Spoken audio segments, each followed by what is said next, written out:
現今人類已經踏進2012年，世界各處開始出現如聖經馬可福音13章8節耶穌所言：民要攻打民，國要攻打國，多處必有地震、饑荒，這都是災難的起頭。不單聖經早已明言，當末世之時，災難同埋戰爭必會遍佈各處，甚至一啲古文明，例如瑪雅人嘅瑪雅年曆，亦指出2012年嘅地球將會發生大災難，而導致呢啲普世性災難嘅原因之一就係太陽風。現時 Remote Viewer 嘅代表權威人物，美國軍部同 CIA 前少校 Adams 曾經聯同一班 Remote Viewers 睇到未來地球會被強烈嘅太陽風 Q-shot 打中，而導致地上大部分文明地區都遭受太陽風如烈火一般燒毀，其強烈程度甚至連地上嘅金屬物件都會融化，就好似聖經中啟示錄所形容7碗中第4碗嘅大災難一模一樣。啟示錄16章8至9節，第4位天使把碗倒在日頭上，叫日頭能用火烤人，人被大熱所烤，就褻瀆那有權掌管這些災的神之名，並不悔改，將榮耀歸給神。而根據 Adams 睇到嘅所述，受到呢啲強烈太陽風打中嘅地區，冇人類可以生還。於是，一班 Remote Viewers 就用 Remote Viewing 嘅方法尋找地球上安全嘅地區。There will be unprecedented regional heating and atmospheric effects. But what parts of the world will be affected the most? And what areas do remote viewers see as survivable?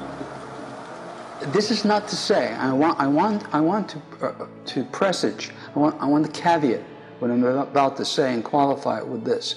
Just because we have not seen sanctuaries out of the thousands of individual sanctuary remote viewing sessions and projects that work, just because we've not seen sanctuaries in some of the places I will outline does not mean there are none there. I'm just saying a pattern has emerged that says the following. South America, we found no sanctuaries in South America or Latin America. We have found, additionally, very few sanctuaries in the entire Southern Hemisphere, including Australia and New Zealand, with some exceptions in Australia and 1 or 2 exceptions in New Zealand. Almost all of the sanctuary locations are in the Northern Hemisphere. For Europe, a number of sanctuaries for Europe, but almost without exception, they are all in generally Northern Europe, but not too far north. So we're looking at certain places in Austria, Poland, all the way through Russia. But it's important to know that all of these sanctuary locations, almost without exceptions, are small locales that are distant, fairly distant from population centers or separated geographically by mountain ranges or bodies of water from large population density centers. And you know as well as I do that how many people do not have the option to move. Even if they knew where a sanctuary was, even if they knew where their own personal survival zone was, they don't have the option to move. For those people, here are the very, very essential things that you're going to need to try to sit this out. Fresh water is critical. You must have fresh water because it will be in short supply almost worldwide, not all over the world, but in many places, very short supply, critical. As much access to fresh water as possible. If you happen to live next to fresh water, clean fresh water, you're lucky. That's the best condition to live in. Obviously, food. You're going to have food. Everybody now feels that something's coming down. Economically and globally, it has nothing to do with the kill shot. That's just economics alone. Food supply is already short. and food is expensive and going to be more expensive.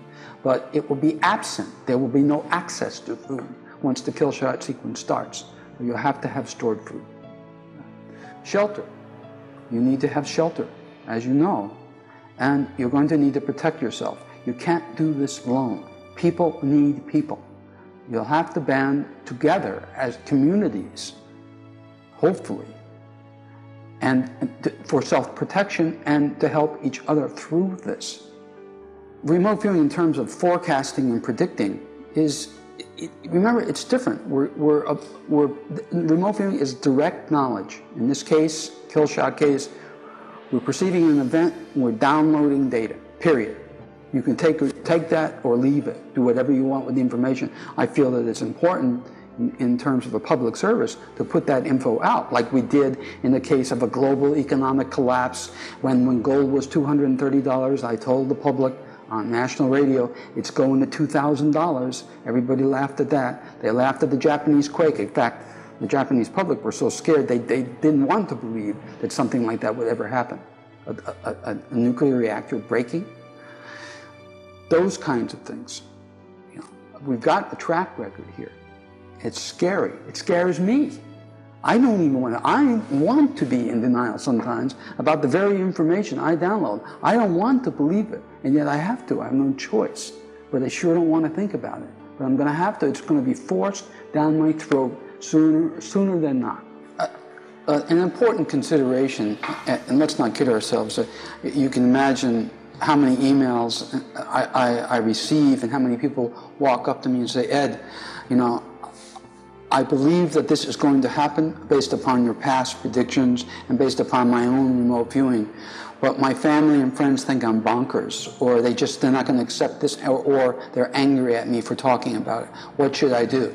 I always have the same answer. It's just what I would do the same thing too, and do the same thing. Identify your own sanctuary location.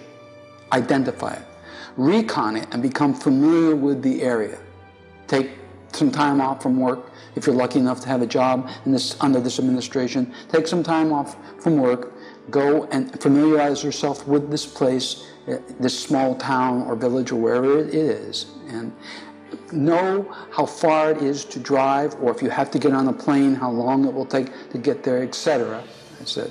Because when the sequence starts and there's no commo, and there's no electricity, no power, and there's no water, etc., then your friends and your family will believe you. But if you do not have your affairs in order and have not identified this safe zone by then, you're still screwed. So do it quietly, do it alone, let them continue. There's no need to continue the discussion. Just tell them it's a hobby.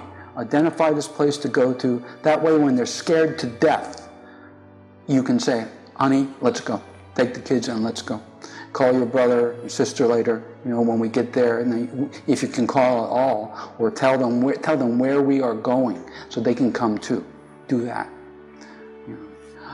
In my career, I was a science and technology intelligence officer, so I've had a career briefing and working with some of the best scientists and engineers in the world, especially in my own country.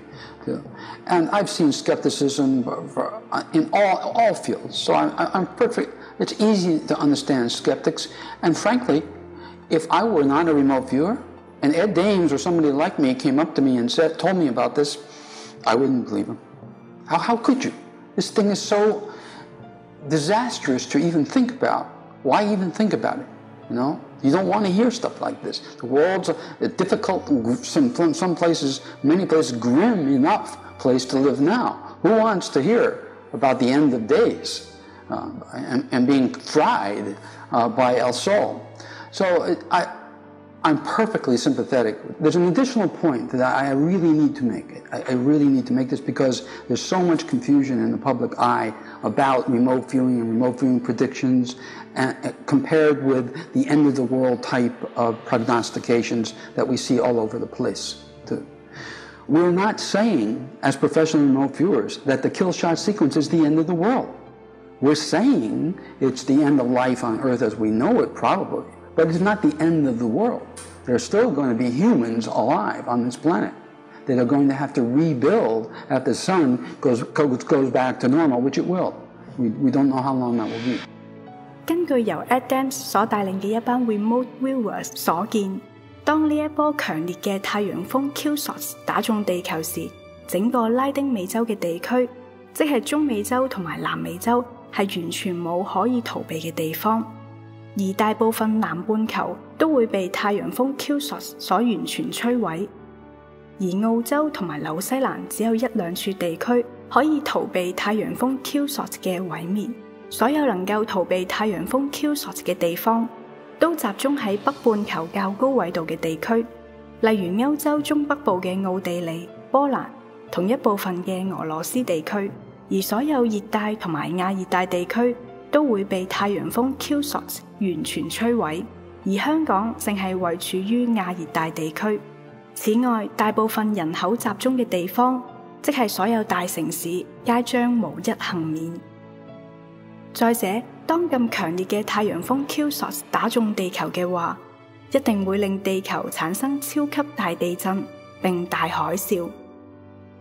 總括而言，要能夠安全避開太陽風 Q-SOT 並所引發嘅大地震同大海嘯，並尋找安全嘅地區，有以下嘅特點：一、遠離所有地震帶同曾經發生大地震嘅地區，例如太平洋火環地區、鄰近火山區嘅地區；二、要走到北半球比較高緯度嘅地區，例如喺北緯30度以上嘅歐洲以及亞洲中北部地區，皆普遍比較安全，並要離開所有熱帶同埋亞熱帶嘅地區。三、到一啲遠離海岸線嘅高地，例如陝西、甘肅等地，並要遠離所有人口稠密嘅大城市、海島同埋沿海地區。四、要尋找有水源嘅地區，例如一啲河流支流流經嘅地區，仲要到能夠提供食物自給自足嘅地區。五、要遠離大河谷，例如係黃河或者係長江主流嘅流域，因為所有嘅大河谷皆同時係大斷層嘅地區。六、要遠離盆地，例如四川，因為當大海嘯發生的話，呢啲地區會因海水湧入內陸而成為內陸海。